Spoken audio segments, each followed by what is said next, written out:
Ok, tenemos otro ejemplo de un sistema de primer orden. Recordemos que es de primer orden porque la derivada de la salida, la más alta, es orden uno.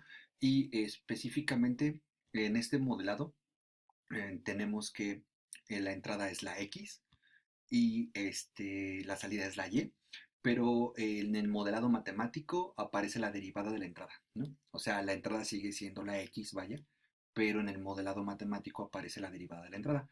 Entonces, cuando tengamos ecuaciones diferenciales con coeficientes constantes, lineales, o sea, que las potencias de la derivada estén elevadas a la potencia uno y en el modelado aparezca la derivada de la entrada, hay que tener especial cuidado, no en la metodología analítica, la metodología analítica no tiene ningún problema con lo que se ha visto, más bien en la simulación numérica. Entonces, siempre que aparezcan derivadas de la entrada en el modelado matemático, pues hay que tener cuidado en las simulaciones y pues bueno, eso lo vamos a indicar cuando hagamos la simulación respectiva. ¿Ok? En MATLAB. Entonces tenemos este sistema, la entrada es coseno de 2t u de t y la condición inicial 0 menos antes de conectar, antes de que la entrada esté presente en el sistema es de un medio. Si recordamos el video anterior, pues bueno, la ecuación de primer orden se parecía, solo que en el modelado matemático no aparecía la derivada de la entrada. Bueno, entonces vamos a calcular lo mismo, vamos a calcular la respuesta a entrada cero, la respuesta a cero, la respuesta total, la respuesta al impulso, la función de transferencia, el polinomio característico, los modos del sistema y después ya con todo esto, vamos a reportar la respuesta natural del sistema o solución homogénea y la respuesta forzada o solución particular. ¿Ok? Bueno, entonces comenzamos. En términos del operador diferencial, pues esta notación la puedo poner en la notación del operador D. Entonces sería D más 3 porque a la salida la derivo y luego le sumo 3 veces la salida, ¿no? Y eso es igual a la derivada, entonces pongo D de la X.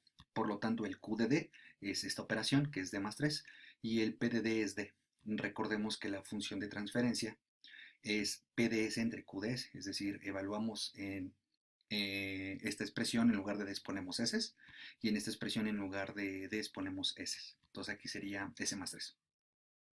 Por lo tanto, la función de transferencia es S entre S más 3 y ya obtuvimos la función de transferencia. ¿Okay? Entonces, función de transferencia, aquí está, listo, ¿no? Entonces, recordemos que la función de transferencia es la transformada de Laplace de la respuesta al impulso, es una de las definiciones de la función de transferencia. Por lo tanto, la respuesta al impulso sería la transformada inversa. Entonces, pues lo que tenemos que hacer es la transformada inversa de HDS.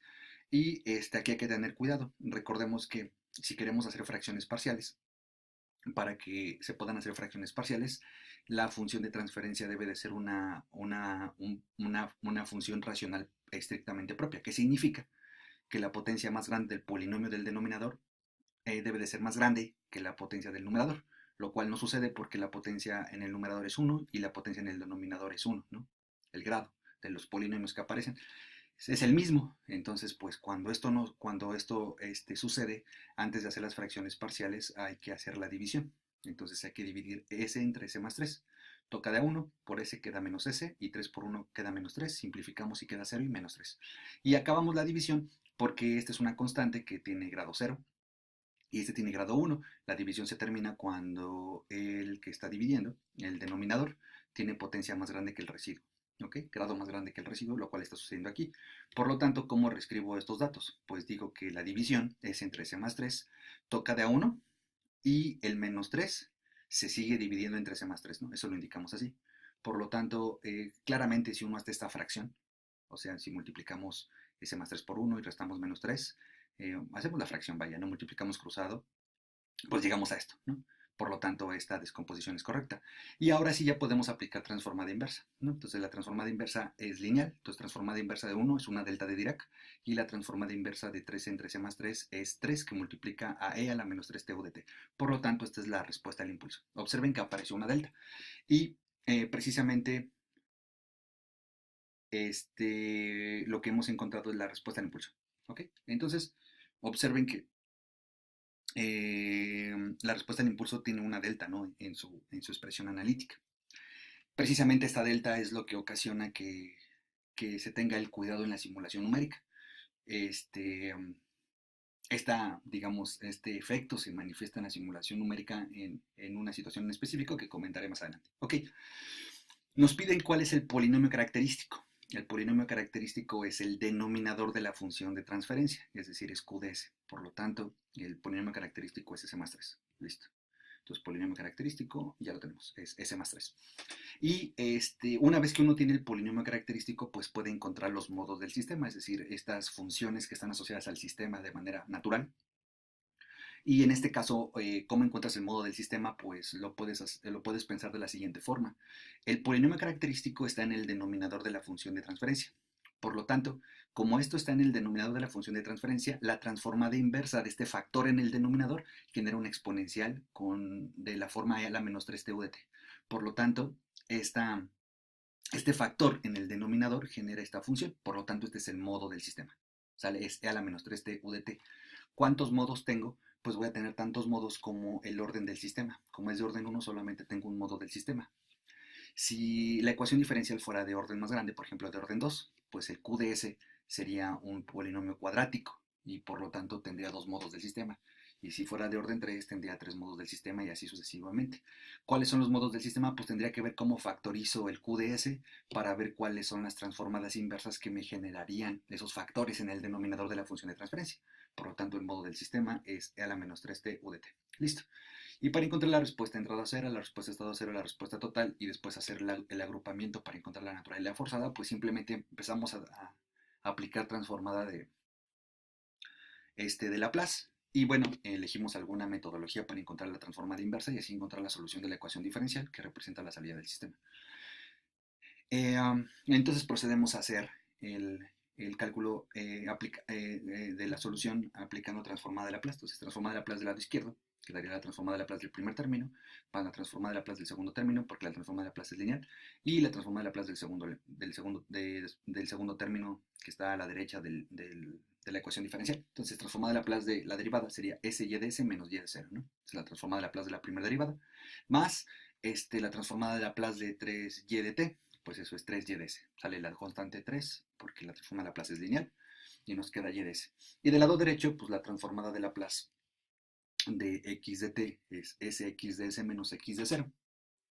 Observen que x de 0 es x de 0 menos, ¿no? Esa es la convención con la que hemos ocupado transformada de Laplace. Entonces, pues como esta señal es causal, en 0 menos, pues es 0. Por lo tanto, este elemento es 0. Esa fue el acuerdo al que llegamos cuando propusimos las ecuaciones diferenciales que íbamos a utilizar. Propusimos que siempre las entradas iban a ser causales, ¿sale? Entonces este término es 0. Obviamente uno puede resolver el sistema pensando que esta señal no es causal y entonces pues esta condición inicial ya no será 0, ya dependería de cuánto vale la función evaluada en 0 menos, ¿no? En este caso, como es causal, pues esto es 0. ¿Okay? Entonces, pues factorizamos y de s, nos quedaría y de s que multiplica a s más 3. El y de 0 menos se está restando, pasa sumando, y quedaría sx de s. Por lo tanto, este que está multiplicando pasa dividiendo tanto al y de 0 como a la sx de s. ¿Ok? Que tenemos aquí, ¿no? ¿Okay? Entonces, pues bueno, cuando pasa el s más 3 dividiendo, quedaría y de 0 entre s más 3. Entonces quedaría s entre s más 3, ¿no? Este pasó dividiendo. ¿Y quién es x de s? Pues bueno, x de s es la transformada de Laplace de x de t. La transformada de Laplace del coseno de 2t u de t, pues es s entre s cuadrada más 4. Listo. Entonces ya tengo la transformada de Laplace de la solución de la ecuación diferencial. Por lo tanto, para encontrar la solución de la ecuación diferencial, pues simplemente tengo que hacer la transformación inversa. Entonces, pues como lo comentamos en el ejemplo anterior, tenemos dos caminos. Un camino sería utilizar las propiedades de la transformada de Laplace, donde te dice que la multiplicación de dos funciones que dependen de S y las quieres transformar quieres hacer la transformada inversa, pues esto es una convolución. O puedo hacer fracciones parciales. Yo lo que recomiendo siempre es hacer fracciones parciales, pero pues también se puede hacer el camino de la convolución. ¿Cómo quedaría si queremos hacer el camino de la convolución? Pues quedaría que la transformada inversa de la solución sería la transformada inversa de este primer elemento, que sería y0 por e a la menos 3t, e a la menos 3t u de t, ¿ok? Es la transformada inversa de 1 entre c más 3, y y0 es 0.5, que es un medio. Entonces la transformada inversa de este término es este. Y la transformada inversa de esta multiplicación es una convolución. Entonces, tienes la transformada inversa de S entre S más 3, pues es la transformada inversa de la función de transferencia, ¿no? Que es la respuesta al impulso, que es esta delta. Entonces, la transformada inversa de este elemento es este que está aquí, que es la respuesta al impulso. Que ya sabíamos, que lo hemos visto en los videos de teoría, que pues siempre era este término, siempre era la convolución de la respuesta al impulso con la entrada del sistema, y la transformada inversa de S entre S cuadrado más 4, pues es la entrada, no es el coseno. Esto precisamente salió porque transformamos X en su transformada de Laplace era S entre S cuadrado más 4. Entonces, lo que tendría que hacer es, bueno, ya tengo este elemento, y lo que tendría que hacer para terminar la solución en términos de aplicar la propiedad de la convolución es utilizar propiedades de la convolución para resolver esto. ¿Cómo se resuelve? Pues sería la convolución distribuye, entonces sería la convolución de la delta con el coseno menos la convolución de la exponencial con el coseno. Tendría que buscar mis tablitas de convolución de señales causales y pues simplificar, aplicar las propiedades que correspondan, y ya tendré la solución de la ecuación diferencial. Obviamente esto va a dar lo mismo que si lo hago por fracciones parciales. Yo decido hacerlo por fracciones parciales. Y bueno, esto se vuelve muy amplio porque, pues bueno, ¿cómo hago las fracciones parciales? Si observamos, esta cosa ya está descompuesta en su fracción parcial mínima, ¿no? La transformada inversa de este elemento, pues como sabemos es un medio de a la menos 3 TVT, este ya está descompuesto, pero este no está descompuesto. Observemos que el grado del polinomio del numerador es 2, porque es S por S quedaría S cuadrada, y si yo multiplico estos dos factores, el grado del denominador es 3, entonces, porque es S cuadrada por S. Entonces, aquí ya puedo hacer las fracciones parciales. Las fracciones parciales propuestas me quedarían como A entre S más 3 más, y este es una ecuación cuadrática irreducible, que significa que es irreducible, que las raíces son números complejos. Por lo tanto, se debe de proponer la fracción parcial con esta estructura. ¿Sí? Entonces tendría que resolver estas fracciones parciales para este elemento y hacer transformada inversa de cada elemento. Esa es una metodología, ¿no? La cual pues se hizo de hecho en el ejemplo anterior. Lo que quiero hacer ahora es otra vez hacer una descomposición en fracciones parciales, pero con software, ¿sale? Entonces, el software lo que hace es que factoriza esto como la multiplicación de dos números complejos. Es decir, esto, el s cuadrada más 4 lo factoriza como s más 2i por s menos 2i. Esto es un binomio conjugado, es una diferencia de cuadrados, sería el cuadrado del primero, que sería s cuadrada, y el cuadrado del segundo, que sería menos el cuadrado del segundo. El segundo es 2i, al cuadrado me queda menos 4, con el menos quedaría más 4.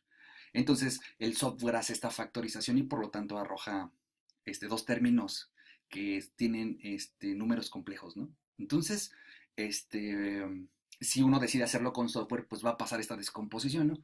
Afortunadamente, en la tabla de transformada de Laplace que hemos reportado cuando estábamos viendo transformada de Laplace, pues tenemos precisamente una formulita que se demostró en su momento, en donde si teníamos la suma de dos fracciones que tuvieran números complejos, pues la transformada inversa era un coseno con una exponencial, en donde los datos los sacas de precisamente los números que aparecen en esta descomposición de fracciones parciales.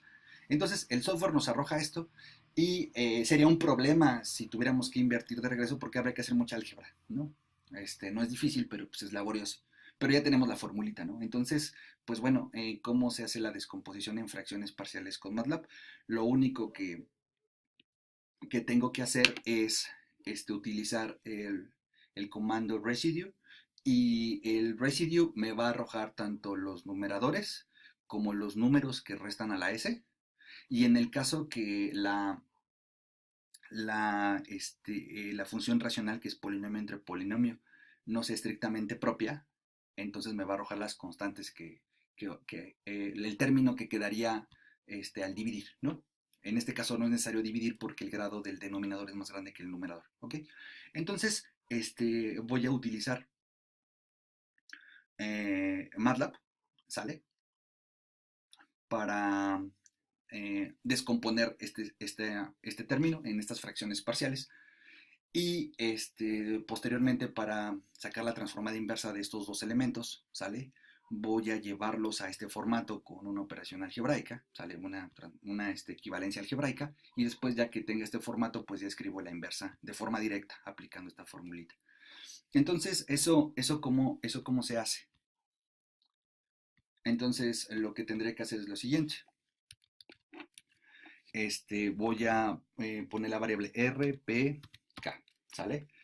Y voy a decir que en esas tres variables el comando residue me regrese precisamente los valores que calculan las fracciones parciales en cada una de estas variables. Residue, ¿cómo funciona? Funciona de la siguiente forma, ¿no?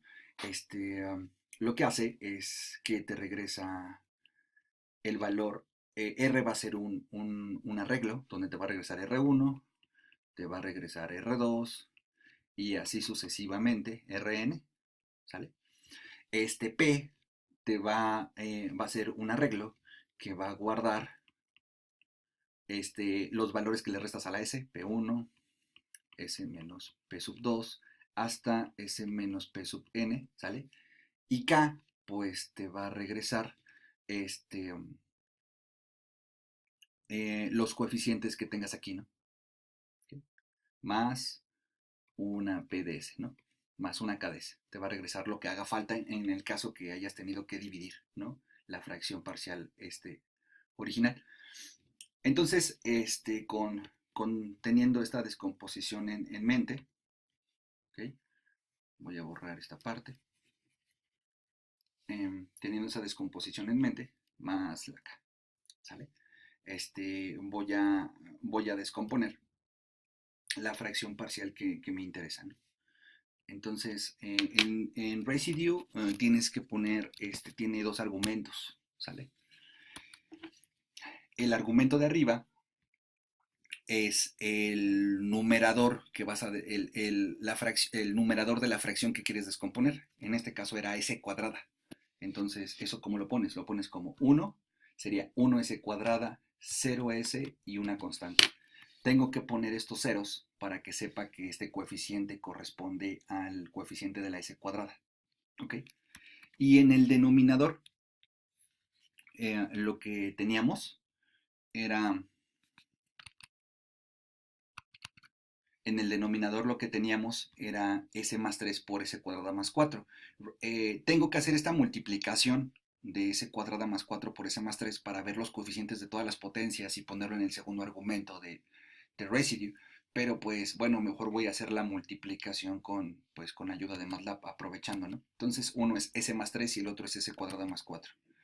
Entonces S más 3 sería este arreglo que tenga los coeficientes, es 1S más 3, ¿sale? Y el otro polinomio es S cuadrada más 4. Entonces sería S cuadrada, 0S y 4, ¿sale?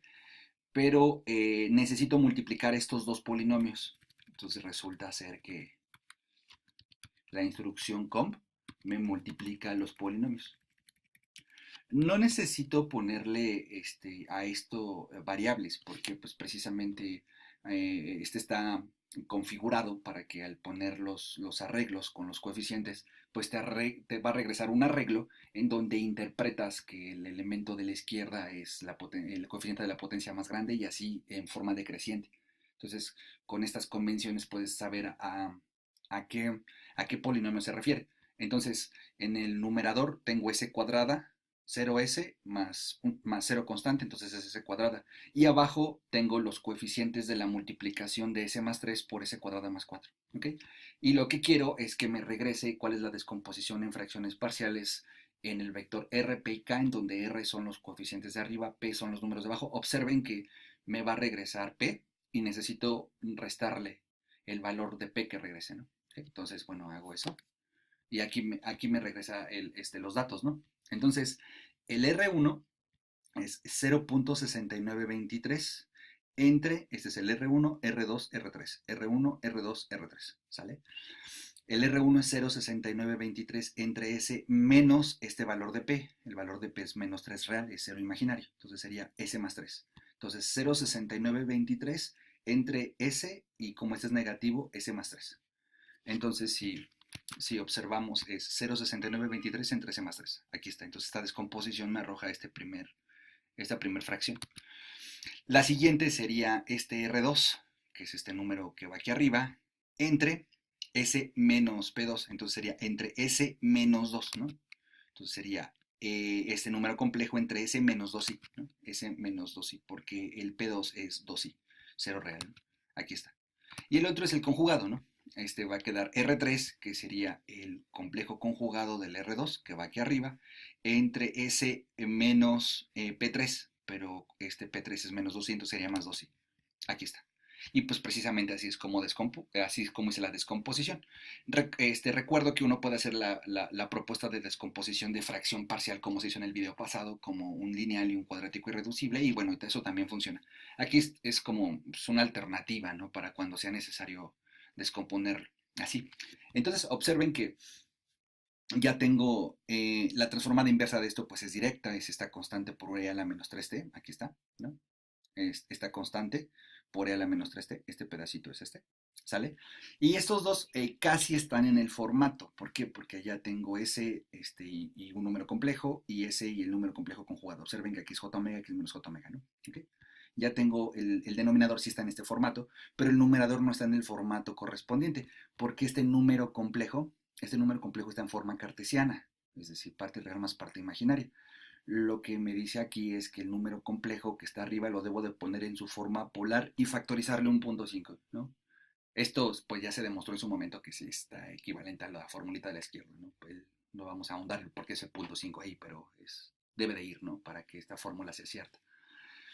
Y debo de ponerlo aquí en su forma polar y factorizarle un punto 5 a fuerza, ¿no? Para que esta fórmula sea válida. Observemos que este número complejo, y aquí está su conjugado, ¿no? Tienen la misma magnitud y el ángulo es distinto. Como observamos este número complejo y aquí está su conjugado, van a tener la misma magnitud y el ángulo distinto. Entonces, ¿qué es lo que hacemos? Pues este número complejo lo pasamos a su forma polar. Hay varias maneras de hacer eso en MATLAB. Eso también se vuelve de repente un problema porque pues hay tantas formas de hacer lo mismo que pues, uno se puede perder, ¿no? Entonces, bueno, esta es una metodología. Bueno, y aquí solamente aclarando este K, pues como observamos este K, pues es vacío, ¿no? Entonces no hay nadie aquí porque pues la fracción que se descompuso era estrictamente propia, ¿sale?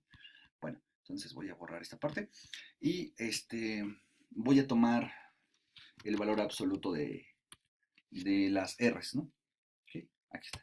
Entonces eso va a calcular la norma de cada valor de R, que es 0,6923, ¿sale? Porque pues era real, entonces, y calcular la norma parte real al cuadrado más parte imaginaria al cuadrado raíz cuadrada, y quedan iguales las normas, es 0,27, ¿no?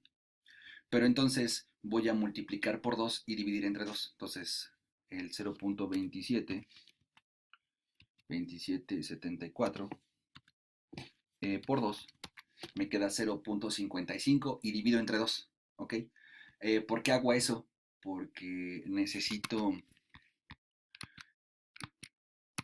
necesito factorizar un punto 5, ¿no? Entonces aquí era 0,27, pero como el 0,5 es dividir entre 2 y lo multiplico por 2, pues aquí queda la norma, ¿no? Y el ángulo de las R's, el ángulo de las R's lo calculo de la siguiente forma, a tan 2, ¿sale? ¿Por qué utilizo el arco tangente 2? Porque el arco tangente 2 me respeta el cuadrante en el que están los números complejos. Entonces observemos que este número complejo está en el primer cuadrante, porque la parte real y la parte imaginaria son positivas, y este número complejo está en el cuarto cuadrante, porque la parte real es positiva y la parte imaginaria es negativa. El ATAN 2 se encarga de hacer los ajustes necesarios para que pues, el ángulo que me regrese pues sí corresponda a un ángulo que esté en el primer cuadrante y en el cuarto cuadrante respectivamente. Entonces en el ATAN 2 pones las yes. Las yes es la parte imaginaria de las R's, y pones las X. Las X son las partes reales de las R's. Y me dice, pues mira, el primero está a 0 grados. ¿Por qué está a 0 grados? Pues porque es un número real positivo, entonces está a 0 grados. El siguiente número complejo está a 0,98 radianes porque está en el primer cuadrante, y el otro está en menos 0,98 porque está considerando este ángulo negativo, entonces está en el cuarto cuadrante. Y tiene sentido que estos difieran en signo porque es un número complejo y su conjugado. Por lo tanto, pues aquí me queda el 0,98 y aquí el menos 0,98, ¿ok?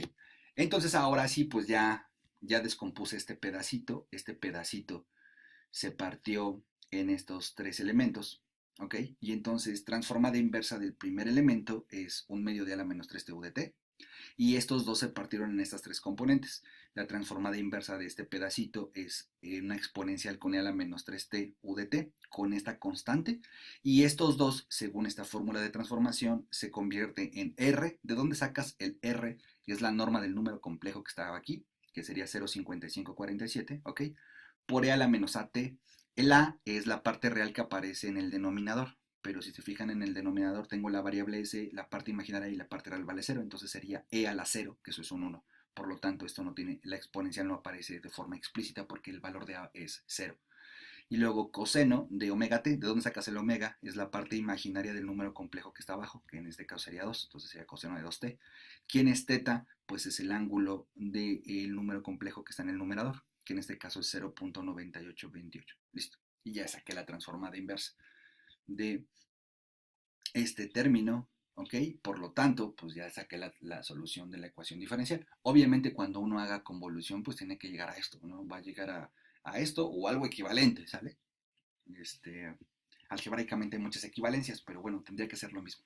Ok, entonces ya interpretamos, ¿no? ¿Cómo interpretamos? Este término fue generado por esta fracción. Esta fracción depende de la condición inicial.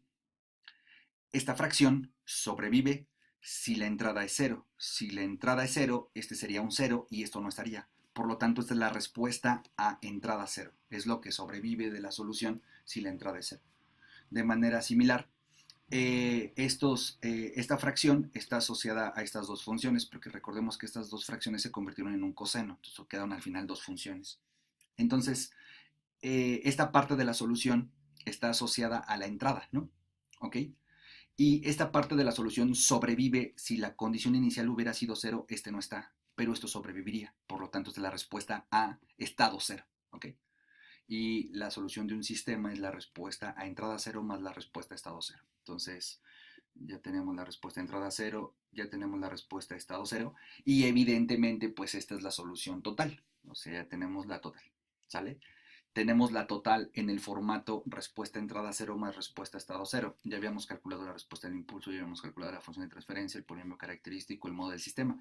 Ahora tengo que calcular la respuesta natural y la respuesta forzada. Entonces, la respuesta natural es la parte de la solución en donde aparezcan los modos del sistema. Entonces, el modo del sistema es e a la menos 3t. Si hubiera más modos, pues todo lo que tenga modos del sistema es la respuesta natural. Entonces, estos dos pedacitos los puedo simplificar porque, pues, en término común es la exponencial, y por lo tanto, estos dos pedacitos se convierten en la respuesta natural, porque la respuesta natural son los que tienen modos del sistema. ¿Por qué? Porque este S más 3 aparece de forma natural en el sistema independientemente de quién sea la entrada, por eso se llama respuesta natural. ¿Sale? Entonces, 1 medio más 0,69 nos queda 1,19. Esa es la respuesta natural. ¿Sale? Aquí está. Y todo lo que no sea modo del sistema es forzado. ¿Por qué? Pues porque son cuestiones que son funciones que aparecen porque la entrada del sistema forza a que aparezcan. O sea, este coseno se está generando en el sistema porque la entrada fue un coseno. Por eso se llama la respuesta forzada. Esto no tendría que estar en el sistema si la entrada no es un coseno. Si aquí aparecería, no sé, una exponencial, pues un coseno nunca iba a estar en la forzada, ¿no? Entonces, se llama forzado precisamente por eso, ¿no? Porque depende directamente del tipo de la entrada, ¿no? Entonces, la respuesta forzada es todo lo que no sea modos del sistema, lo que no está de forma natural, sino que es debido a la entrada. Y esta es la respuesta forzada. Recordemos que sinónimo de respuesta natural es solución homogénea y sinónimo de respuesta forzada es solución particular. ¿Sale? Por lo tanto, aquí está la respuesta total, pero en el formato natural más forzado. ¿Ok? Listo. Entonces ya calculamos estos dos. ¿Sale? Ahora, lo que nos gustaría hacer en lo siguiente sería establecer una simulación en MATLAB en donde lo hagamos por dos metodologías. Lo vamos a hacer con código y lo vamos a hacer con bloques en Simulink.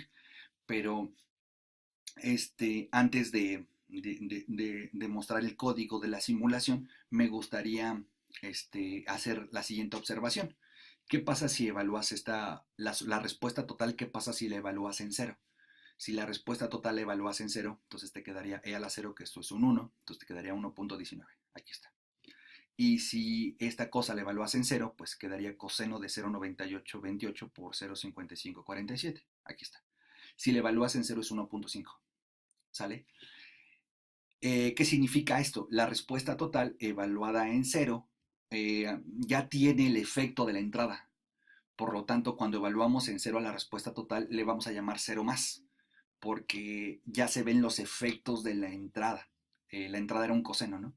Observen que en la respuesta total ya se están viendo los efectos de la entrada. En el instante cero, digamos, analíticamente, si sustituyes un cero, se abstrae como que estás evaluando en cero más, porque ya están los efectos de la entrada. Y observen que la condición inicial en cero más, pues si simplificas esto es 1.5, pero la condición inicial en cero menos es 0.5.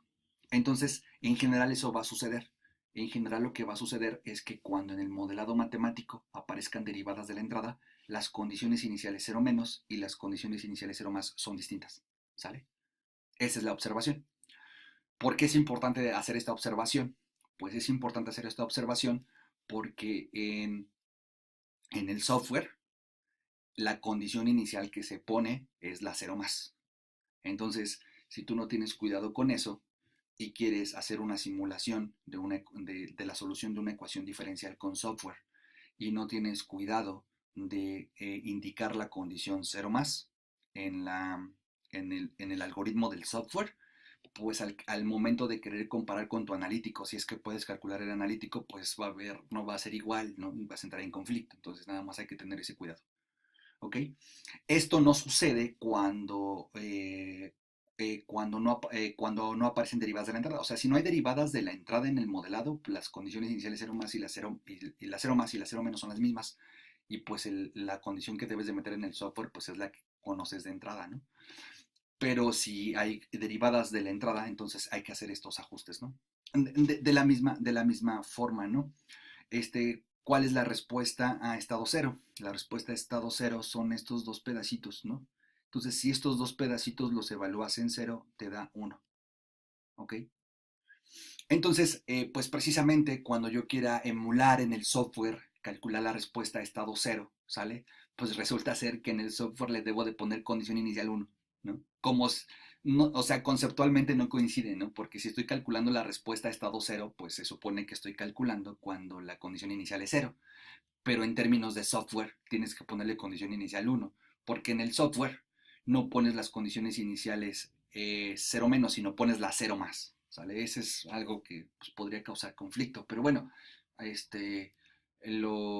útil porque de otra manera no funciona, ¿no? O sea vaya, por eso podría parecer confuso y enredado, pero si no tienes ese cuidado, pues tus simulaciones no te van a salir, ¿no? O sea, y no va a haber manera de que encuentres el error más que ajustando las condiciones iniciales. Es por eso que cuando alguien está modelando circuitos eléctricos o sistemas mecánicos, uno modela, ¿sale?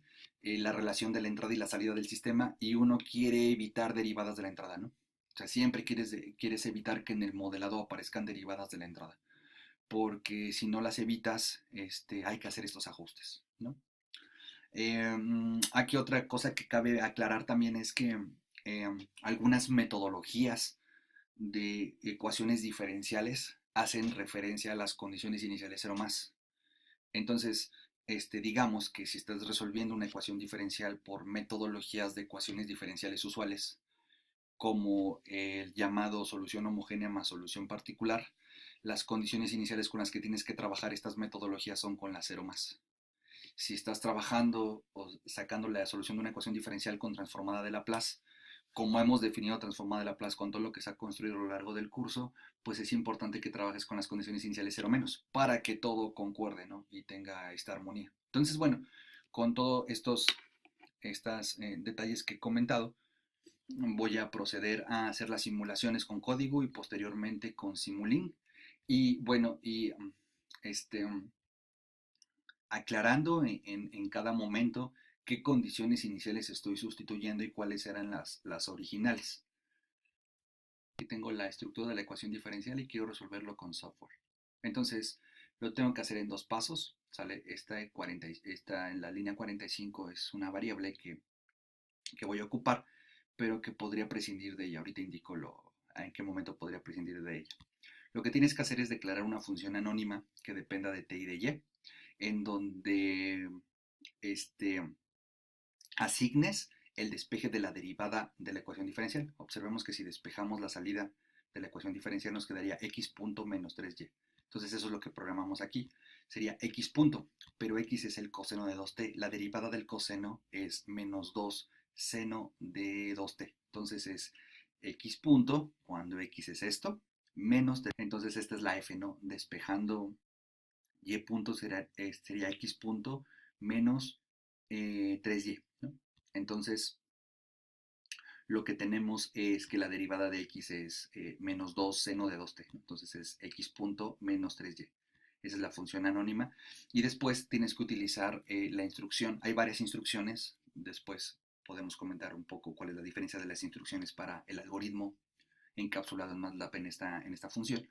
En esta función en específico tienes que dar la f que declaraste previamente y tienes que dar el intervalo en donde quieres calcular la solución, que en este caso es de 0 a 7, ¿sale? Porque el tf lo asigné con el número 7 y la condición inicial.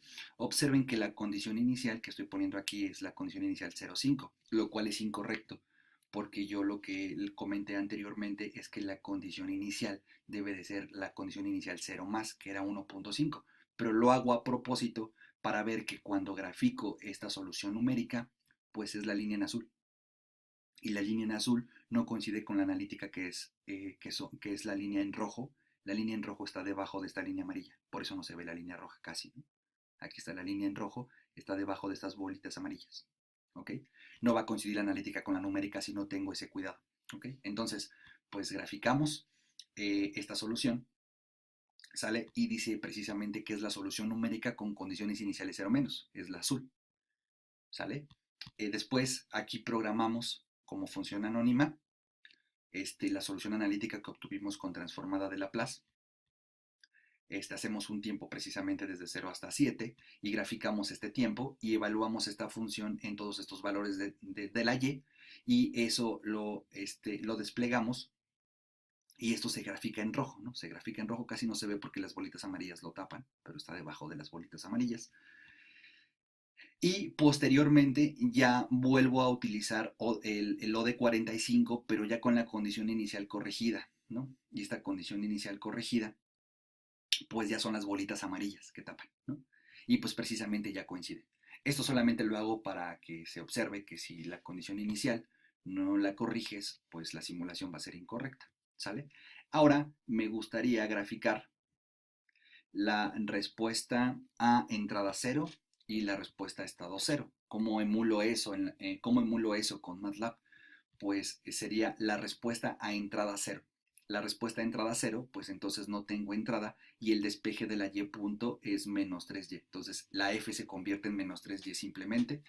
Utilizo de 45 para esta f con el intervalo en donde quiero aproximar la solución y la condición inicial es de 0,5, es decir, estoy poniendo las condiciones iniciales de 0 menos. Aquí no hay ningún problema porque la entrada no está afectando, ¿no?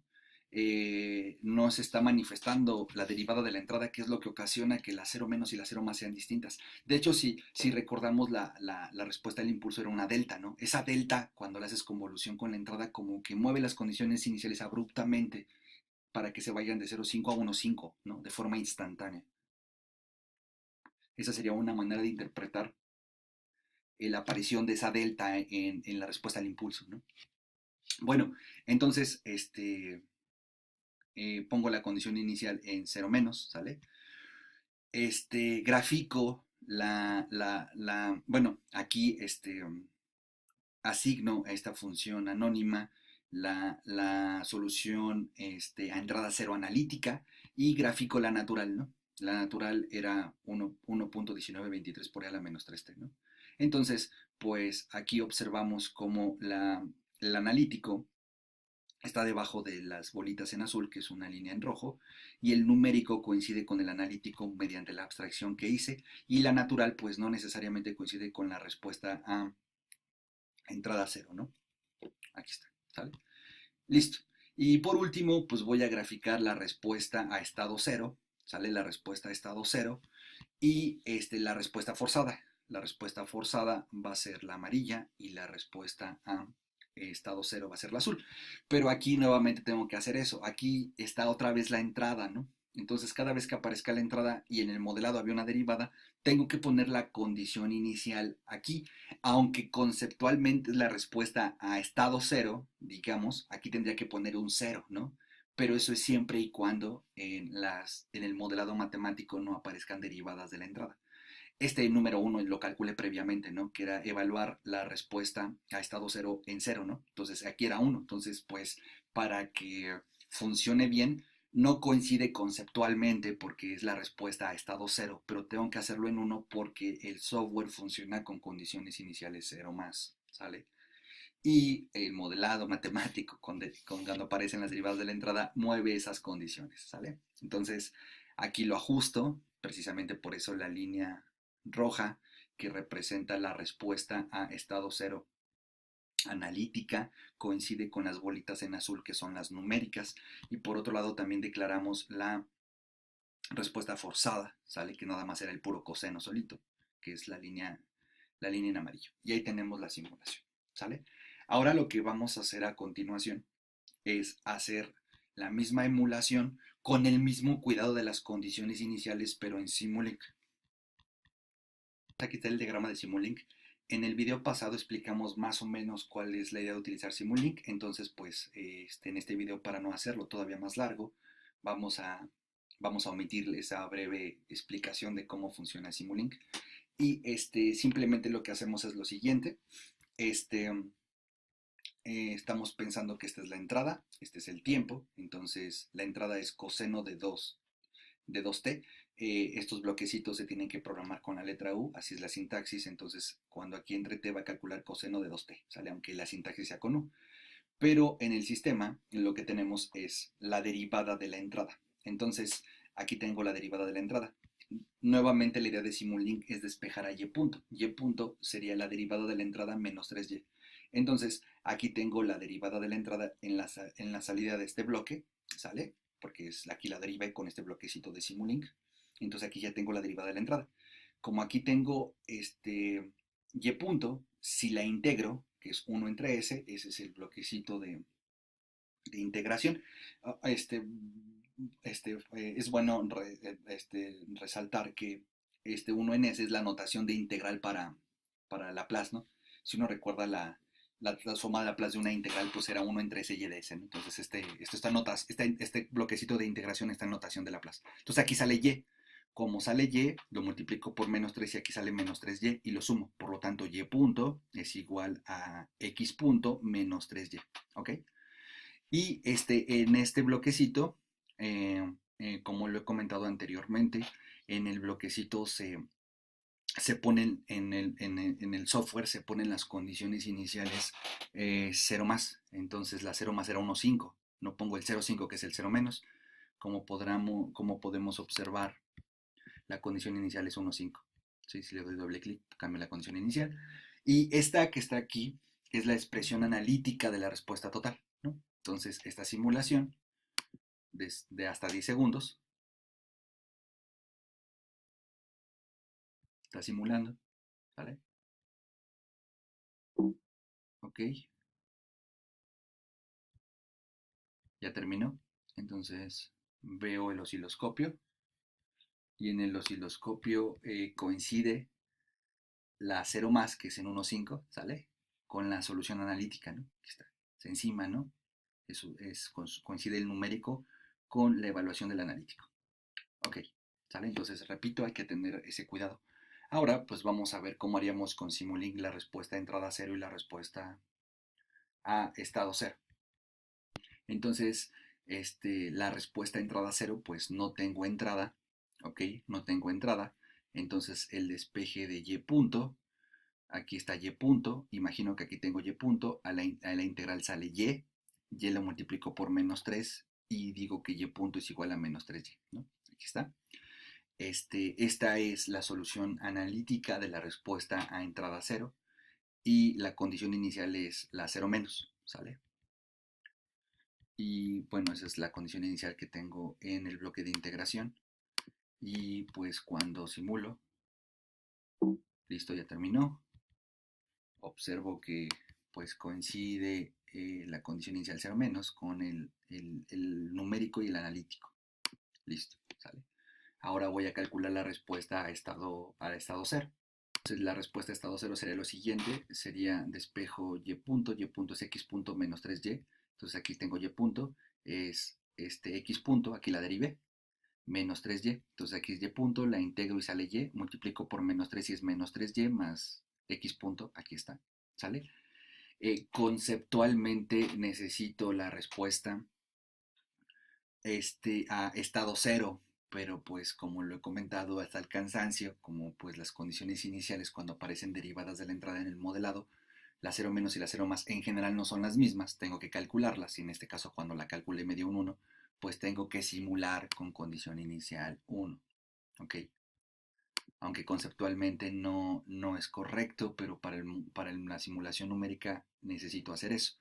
Entonces, cuando haga la simulación, aquí se va a graficar el numérico. Esta es la respuesta a estado cero analítica, ¿ok? La grafico y pues se tiene que encimar si todo está bien. Pero aparte,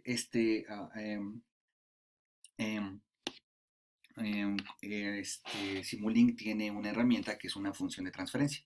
Entonces observen que esta es la entrada es x, ¿no? Entonces, conceptualmente aquí tengo x de s, como la respuesta es entrada a 0, el sistema es un LTI, ¿sale? Y entonces la salida lo puedo hacer con álgebra de bloques, sería la función de transferencia que es s entre s más 3 para este sistema por x de s. Entonces, en Simulink, en la librería, tengo en Simulink, aquí tengo funciones de transferencia, entonces lo que hago es que tomo este bloque y lo arrastro, ¿no? Al lienzo. ¿Ok? Bueno, y esta función de transferencia, pues le doy doble clic y la modifico los coeficientes del numerador es 1 y 0, que sería s y 0 constante, y abajo sería s más 3 constante. Que aquí está. Y entonces, pues, esta es otra manera de evitarme todo este diagrama de bloques y hacerlo de forma directa, ¿sale? Y ya lo simulé, y si observo, pues, es la misma señal, no todo está coincidiendo, las tres coinciden, ¿no? Obviamente, pues siempre va a haber un error inherente al numérico y al analítico, entonces si hago un zoom, pues voy a ver que están muy, muy cerca, ¿no?